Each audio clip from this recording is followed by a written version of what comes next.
आखिरकार अबू जंदल, तुम आ ही गए।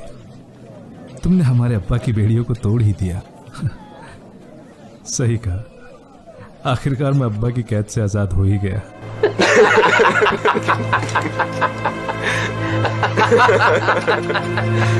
आखिरकार मैं आजाद हो ही गया।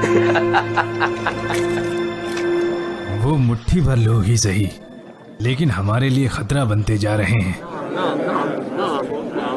जरूरत है कि हमें अब कुछ करना ही पड़ेगा। अभी कुछ ही लोग वापस आए हैं, मगर उससे ज्यादा तादाद में लोग वहां जा रहे हैं। मुझे डर है कि कहीं हबशा का राजा उनकी तरफदारी ना करे, तिजारत पे असर पड़ेगा। अब हमें एक ऐसी चाल चलनी पड़ेगी कि हबशा का मलिक नजाशी उनके खिलाफ हो जाए। मगर ये कैसे मुमकिन होगा? वो तो उनके लिए बड़ा ही नरम दिल है, हिफाजत का भी जिम्मा लिया है। ये लोग ना सिर्फ हमारा दिन छोड़कर भागे हैं, बल्कि उसका भी नहीं मानते। अब हमें इसी बात का फायदा उठाना पड़ेगा। क्यों ना हम वहां ऐसे शख्स को भेजे जो मुनादरे में माहिर हो, ताकि वो हमारे ही लोगों पर जुल्म ढाना शुरू कर दे ना, ताकि वो उन लोगों को वापस भेज दे और फिर हम जैसा चाहे उन लोगों के साथ सलूक करें। तो कौन करेगा ये काम?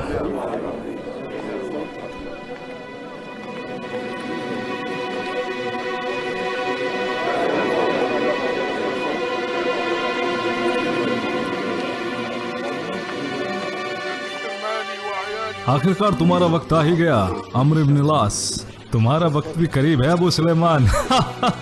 नहीं, अभी नहीं।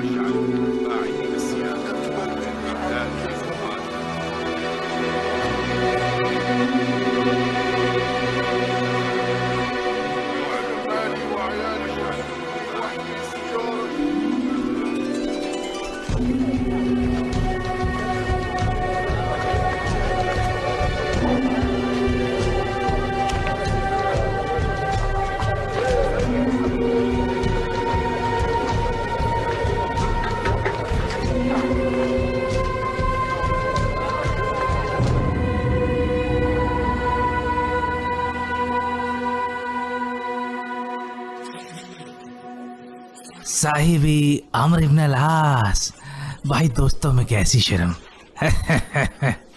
आपके दीदार होना हमारे लिए फख्र की बात है।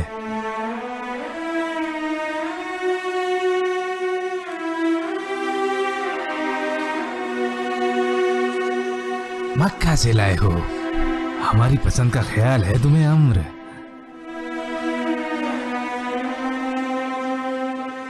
यहाँ बैठ जाओ अम्र। क्या तुमने आराम किया? आपको देखे बगैर मैं कैसे आराम कर लेता मलिक।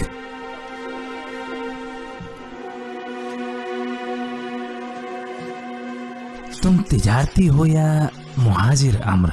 माज़अल्लाह कभी ऐसा ना हो कि मुझे उन लोगों की तरह आपके पास मुहाजिर बनकर आना पड़े अल मलिक। तो तुम उन लोगों का दीन नहीं मानते? अगर कौम के दीन के अलावा कोई और दीन मानना पड़ा तो मैं आपका दीन चुनूंगा अल मलिक। इन लोगों ने अपने कौम का दीन छोड़ दिया है और ना ही आपका दीन मानते हैं। इन्होंने कोई नया ही दीन बना लिया है जो ना आपके जैसा है और ना मेरे जैसा। तो क्या तुम इसलिए यहाँ आए हो अम्र? मेरे सामने उनकी कमियां निकालो? मुझे कौम के बड़ों ने भेजा है, जैसे बाप, भाई, चचा और रिश्तेदार। वो उनको वापस चाहते हैं ताकि अपने तरीके से अपने सामने बुलाकर वो उनको समझा सकें। लेकिन वो तो कुछ और ही बताते हैं। आप ही बताइए सैयदी, वो ऐसी बात क्यों बताएंगे जिसमें उनकी बुराई हो? आप हमारी कौम के सरदारों को सालों से जानते हैं, क्योंकि वो आपके साथ तिजारत करते हैं, कुछ खरीदते हैं, कुछ बेचते हैं, और इस तिजारती कारोबार से दोनों मुल्कों का ही फायदा होता है। आप तो उनकी बाखलाकी और ईमानदारी से वाकिफ हैं। क्या उन्होंने कभी झूठ बोला?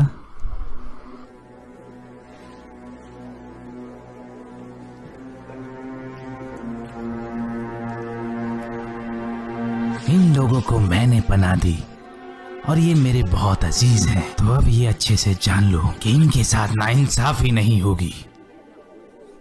और तुम अरब, तुम तो कस्में उठाते हो लोगों की हिफाजत करने की।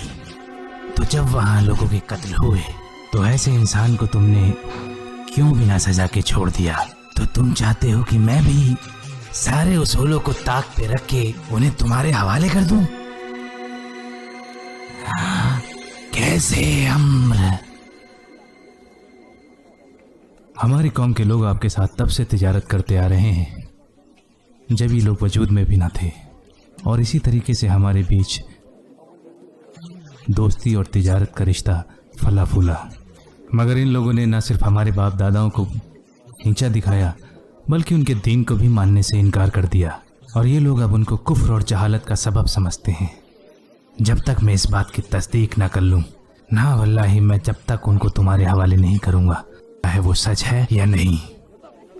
मेरी माने तो बिल्कुल ऐसा ना करें ऐसे। यदि क्यों? जो कुछ भी तुमने कहा है क्या वो झूठ है? क्या मुझे उन लोगों के सामने सफाई देनी पड़ेगी आल मलिक? कम से कम उनका और मेरा दर्जा तो देखिए। क्या वो तुम्हारे रिश्तेदार नहीं है? तो तुम उनसे अलग कैसे हो सकते हो?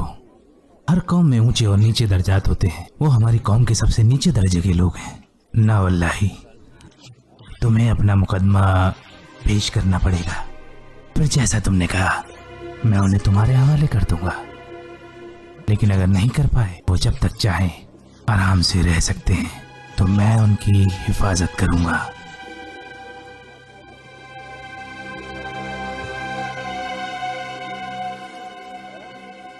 वो अम्र बिन अल-आस है, मुनादरे का माहिर। झूठ सच के आके कभी नहीं टिक सकता, चाहे कोई माहिर ही क्यों ना हो। तो फिर हम कल उन लोगों से क्या कहेंगे? वो तो यही कहेंगे कि हमने अपनी कौम का दीन छोड़ दिया है और ना ही हम मानते हैं दीन नजाशी को। हम कल उनके सामने वही बात रखेंगे जो हमारे नबी ने हमें सिखाया है। ना तो हम झुकेंगे ना झूठ बोलेंगे, अंजाम कुछ भी हो। आप रसूल अल्लाह के करीबी हैं जाफर, आप ही हमारी तर्जुमानी करेंगे।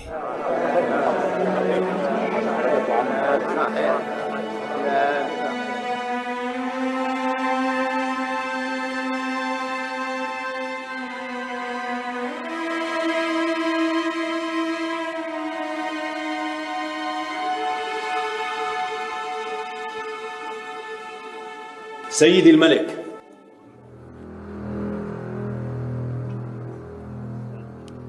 अस्सलामु अलैका अय्युहल मलिक।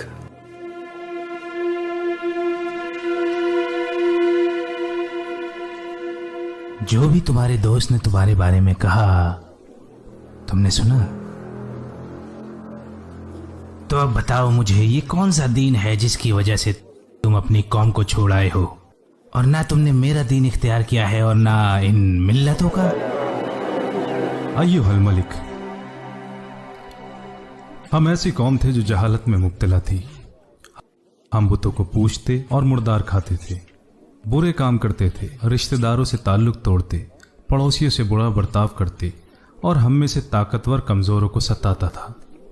हम ऐसी हालत में थे कि अल्लाह ताला ने हमें एक रसूल भेजा। वो आला ख़ानदान से थे, उनमें सच्चाई, अमानतदारी और पाकदामनी थी। उन्होंने हमें एक अल्लाह की तरफ बुलाया और समझाया कि सिर्फ एक अल्लाह को माने और उसकी इबादत करें, और उसके सिवा जिन पत्थरों और बुतों को हमारे बाप दादा पूजते थे उन्हें छोड़ दें। उन्होंने हमें सच बोलने, अमानत अदा करने, रिश्तेदारों से रिश्तेदारी जोड़ने, अल मलिक, रिश्तेदारों से रिश्तेदारी जोड़ने, पड़ोसी से अच्छा सलूक करने, हराम कारी, खून बहाने, कत्ल व गैरत करने से मना किया। यतीम का माल खाने और पाक दामन औरतों पर झूठी तोहमत लगाने से मना कर दिया कि हम सिर्फ एक अल्लाह की इबादत करें और उसमें किसी को शरीक ना करें। हमने पैगंबर को सच्चा माना, उन पर ईमान लाए और उनके लाए हुए दीन खुदाबंदी में उनकी पैरवी की। चुनाचे हमने सिर्फ एक अल्लाह की इबादत की। जिन बातों को पैगंबर ने हमें हराम बताया हमने उन्हें हराम माना, और जिन्हें हलाल बताया उन्हें हलाल जाना। इस पर हमारी कौम हमसे बिगड़ गई। हमारी कौम ने हम पर जुल्म और सितम किया और हम पर ज़मीन को तंग कर दिया और हमारे दीन के बीच आड़ बनकर खड़े हो गए। अय्युहल मलिक, तो हमने आपके मुल्क की तरफ हिजरत की।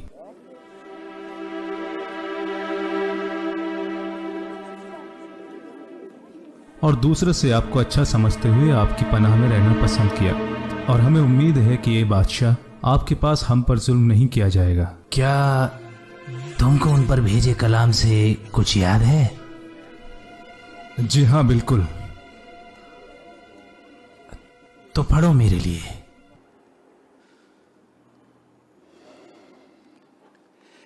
बिस्मिल्लाहिर्रहमानिर्रहीम।